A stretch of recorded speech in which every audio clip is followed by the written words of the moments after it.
Welcome back to the channel. My name is Stephen Nguyen. I'm a pharmacist and own 52 units of real estate. So I got asked a great question, which I want to kind of give my thoughts and opinions on. And the question was, is it better to rent or to own real estate? This is a very popular debate, and I've mentioned it briefly in multiple videos, but I want to give a more in-depth video talking about it.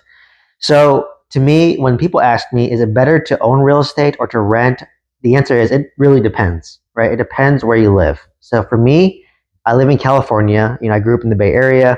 Now I live in Los Angeles, and it's both markets are high cost of living markets. Typically we live on the coastal states like, Seattle, California, Oregon, New York. These are high cost of living states. And typically the cost of the homes is expensive. So for context, in Los Angeles, probably the average price of a home is $1 million.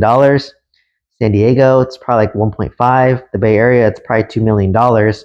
And people do make more money here in terms of wages and W-2, but things are more expensive here, like real estate, right? So relatively speaking, while you make more money, money may not go as far in a high cost of living market like California, right? So for me, I've rented and I owned real estate, right? I've lived in primary residence, from 2017 all the way up to 2020.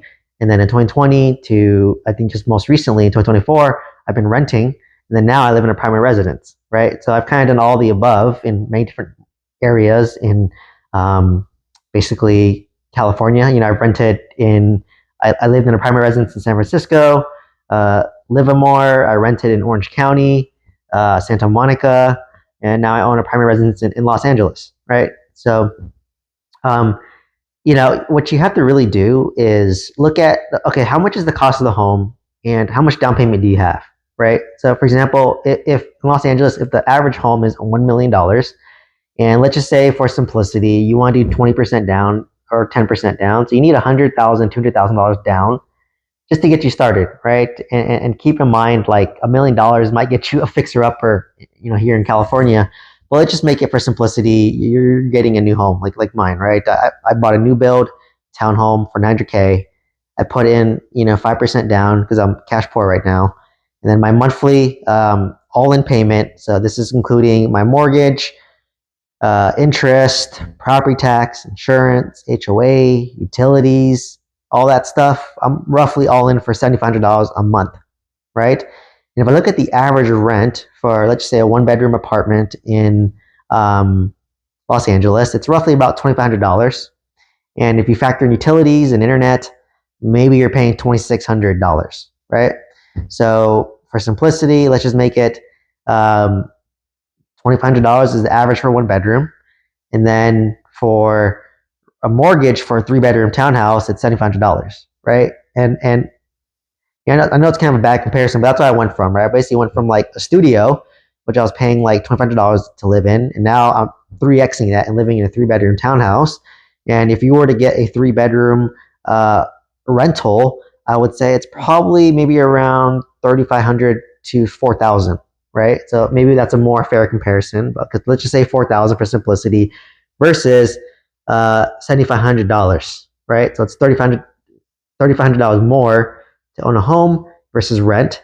But keep in mind, some of your money goes to principal pay down. So in basically the principal pay down, it does count and it is there, right? So that's something to kind of factor in. And also with renting, your expense is fixed, right? So like every month, I know that if my rent's $3,500 a month, pretty much I just pay $3,500. And if my fridge breaks, if I have a leak in the faucet, if my bathtub is clogged, I just put a work order request and the apartment takes care of it. When I own my primary residence, if my fridge breaks, my water faucet leaks, I have to pay for that cost, right? And that costs money, right? Like just to get a plumber, and it's like $80 to troubleshoot it, right? If my fan that I have broke, then I just put a work order. If I rent, if I own a home, I have to fix it myself. So there's a lot of hidden costs to owning real estate that people don't really talk about, right? Like even me, I upgraded from a 1-bedroom to a studio to a 3-bedroom, and now I'm buying all these things that I never needed before, right? Before I just needed one TV, and now I have 2 TVs, and I didn't realize you can see the shadow of my TV here in the reflection of my mirror. Yes, I'm watching anime, or was watching anime and paused to do this. But pretty much, like I have to buy two TVs, right? Like I need one in my living room because it's a big living room or family room, and I have to get an 86-inch TV. And then I moved my 50-inch TV that I was using in my studio up to my master, so now I have two. And now I'm living in a three-bedroom house, and I installed five ceiling fans, right? One in the balcony behind me, one in the family room, one in each bedroom, right? Because they didn't need it. Versus in a small studio, I just needed one, right? So, and just all these things, right? Now you have like three bathrooms, right? And you have to buy like bath rugs for all these. So all these little things like kind of add up, right? Like, if you're renting the same size apartment, kind of same concept, but it's just a lot of cost that's in there. And, like it's really, you have to look at that margin. So like, for the most part, in like high cost of living markets, sorry, I'm going these huge rants here and side tangents, but you have to look at that delta. So for me, it's $3,500 more to own a home versus to rent. So the question is that worth it? Right? Like financially, it's probably not the best decision. Like people would say, you know what, Steven, just rent, take that $3,500 that you're saving, invest that, and then you have a simpler life. And I completely agree. That's not bad advice, right? At all. But when you do rent, there are some cons, right? Like, they could kick you out of your place. Maybe you have to relocate. It's stressful.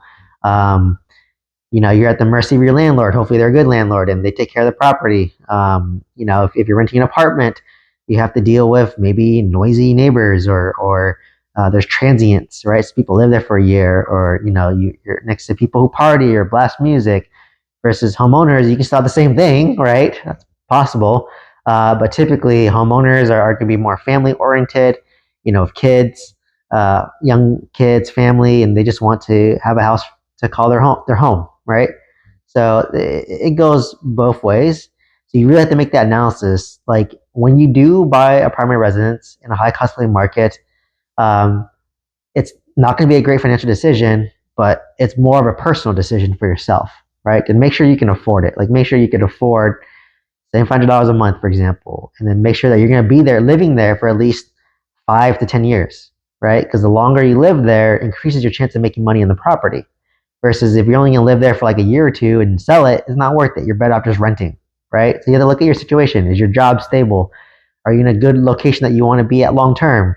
Are you going to be there long term? Like, I know I'm going to live here for at least 5 to 10 years, and hopefully interest rates will lower, and I'll refinance from my 6.5% interest rate to maybe below 4, and save over $1,000 a month, right? So now I'm paying $6,500 a month, and that will reduce my cost significantly, right? So I'm playing the long game. But if I'm like before, I was more transient, right? I was job hopping. I didn't know where I was going to be. So, at that point, you want to just rent and keep things simple, right? Because it's hard to leave this house now that I have a mortgage and go buy a house somewhere else. That's just too much work and too much headache. It's not worth it. So that's kind of in a high cost of living market. So there's no right or wrong decision. But like I said, don't force yourself to buy a home just to keep up with the Jones.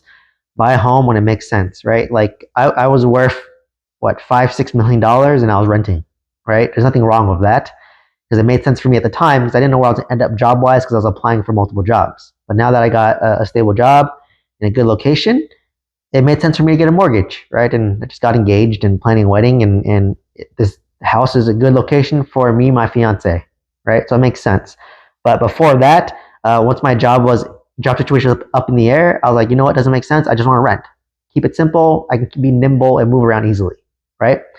Now let's go into a cheaper living cost, cheaper market. So I'll just say Vegas, for example. I mean, it's not cheap by all means, but it's half the price of California.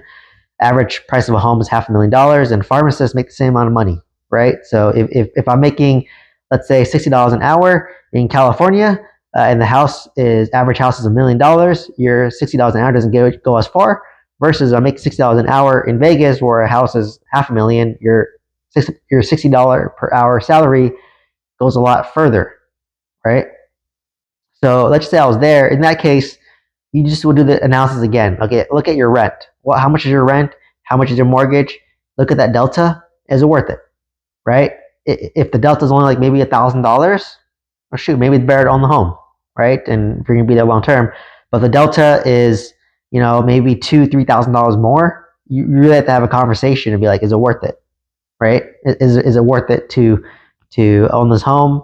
Am I going to be here long term? Do I want to deal with the headache of this? And do I want to be tied to my job, right? Because the moment I signed my mortgage and bought a primary residence, and that now I'm more tied to my job than I was before when I was renting, right? So it's really a personal decision.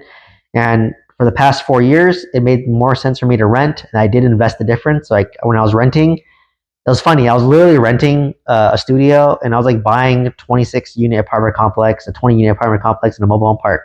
Yeah, I live in a 450 square foot studio, right? And my net worth was like 5 to 6 million. And now, finally, I bought a primary residence because it just made sense now. Like starting to plan a wedding. I'm engaged. Family plans. A great location. Great neighborhood. Right. So now I stopped.